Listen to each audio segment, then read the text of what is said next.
بسم اللہ الرحمن الرحیم۔ السلام علیکم۔ بادشاہ کا اعلان ہوا، جس نے آج کے بعد قرآن کو اللہ کا کلام کہا یا لکھا، گردن اڑا دی جائے گی۔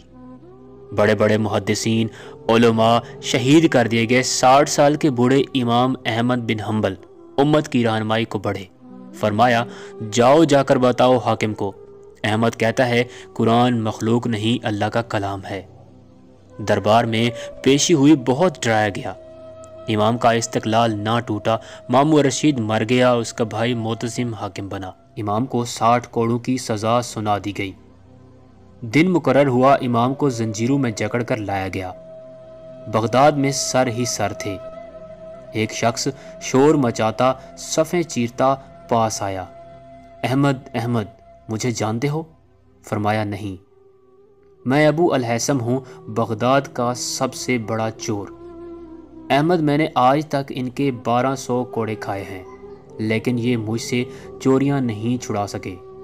کہیں تم ان کے کوڑوں کے ڈر سے حق مت چھوڑ دینا۔ امام، میں نے اگر چوریاں چھوڑی تو صرف میرے بچے بھوک سے تڑپیں گے، لیکن اگر تم نے حق چھپایا تو امت برباد ہو جائے گی۔ امام غش کھا کر گر پڑے۔ ہوش آیا تو دربار میں تھے۔ حبشی کوڑے برسا رہا تھا۔ 30 کوڑے ہوئے۔ معتصم نے کہا، امام کہیے۔ آپ نے فرمایا، میں مر سکتا ہوں، لیکن محمد صلی اللہ علیہ وآلہ وسلم کے دین میں رتی برابر تبدیلی برداشت نہیں کر سکتا۔ پھر سے کوڑے برسنے لگے۔ ایک وزیر کو ترس آیا، امام ایک مرتبہ میرے کان میں چپکے سے کہہ دیجئے، قرآن اللہ کا کلام نہیں، مخلوق ہے، میں بادشاہ سے سفارش کروں گا۔ امام نے فرمایا، تو میرے کان میں کہہ دے، قرآن مخلوق نہیں، اللہ کا کلام ہے، قیامت میں رب سے میں تیری سفارش کروں گا۔ 28 ماہ کے قریب قید و بند اور کوڑوں کی سختیاں جھیلیں۔